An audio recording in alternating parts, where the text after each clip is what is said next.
Hey there, family. This is Rachel, and we are continuing our journey through the book of Psalm. And today we're reading Psalm 45, which is more of a wedding psalm. Now, I don't know if you knew that some of the psalms are love songs and royal celebrations, but this one is a prophetic picture of the king and his bride. So let's go ahead and hop into Psalm 45 and read all about this wedding. Beautiful words stir my heart. I will recite a lovely poem about the king, for my tongue is like the pen of a skillful poet. You are the most handsome of all. Gracious words stream from your lips. God himself has blessed you forever. Put on your sword, O mighty warrior. You are glorious, so majestic. In your majesty, ride out to victory. Defending truth, humility, and justice, go forth to perform awe-inspiring deeds. Your arrows are sharp, piercing your enemies' hearts. The nations fall beneath your feet. Your throne, O God, endures forever and ever. You rule with a scepter of justice. You love justice and hate evil. Therefore, God, your God, has anointed you, pouring out the oil of joy on you more than anyone else. Myrrh, aloes, and cassia perfumes your robes. In ivory palaces, the music of strings entertain you. Kings' daughters are among your noble women. At your right side stands the queen, wearing jewelry of finest gold from Ophir. Listen to me, O royal daughter. Take to heart what I say. Forget your people and your family far away, for your royal husband delights in your beauty. Honor him, for he is your Lord. The princess of Tyre will shower you with gifts. The wealthy will beg your favor. The bride, a princess, looks glorious in her golden gown. In her beautiful robe, she is led to the king, accompanied by her bridesmaids, with a joyful and enthusiastic procession as they enter the king's palace. Your sons will become kings like their father. You will make them rulers over many lands. I will bring honor to your name in every generation. Therefore, the nations will praise you forever and ever. So this psalm is quite different from most of the psalms that we have read because it's more giving us an imagery of this royal wedding.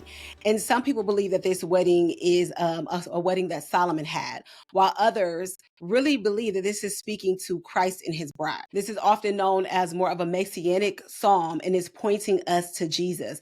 And we know that we are considered to be the bride of Christ. We are the bride that he is returning for, and he is coming back for. So this psalm speaks to that aspect of it.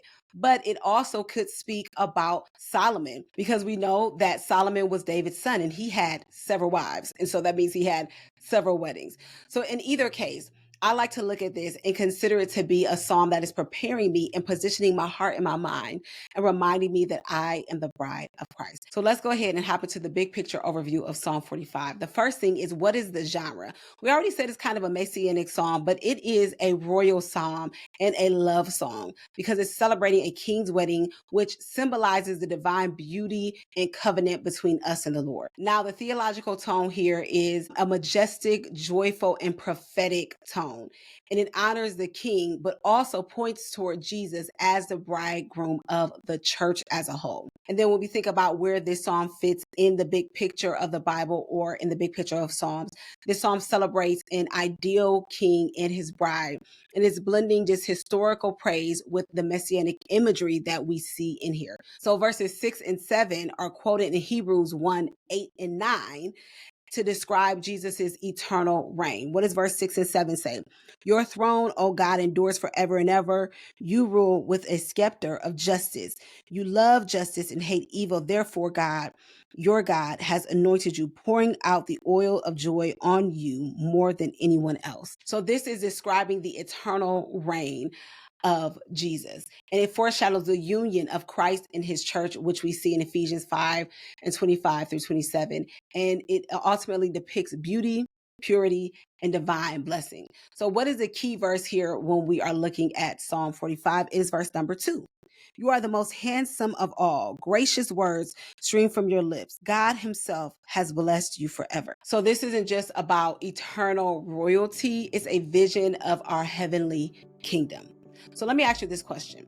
How does seeing Jesus as the bridegroom change how you see yourself and your future as a whole? How does that change the decisions you make, the places you go, the people you hang out with, the yeses and the nos, if you see Jesus as your bridegroom? Let's talk about that in the comments, all right? And as a reminder, don't forget to grab the Your Summer in the Psalms journal, which goes along with our journey together that we are so close to being at the end of.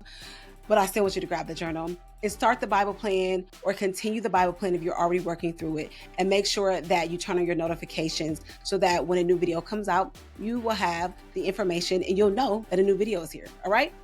So you'll find everything that you need, all the steps I just shared, if you go to wordandseed.com or click the link in the description. As always, remember that time with God is time you will never, ever regret spending. I will see you in Psalm chapter 46.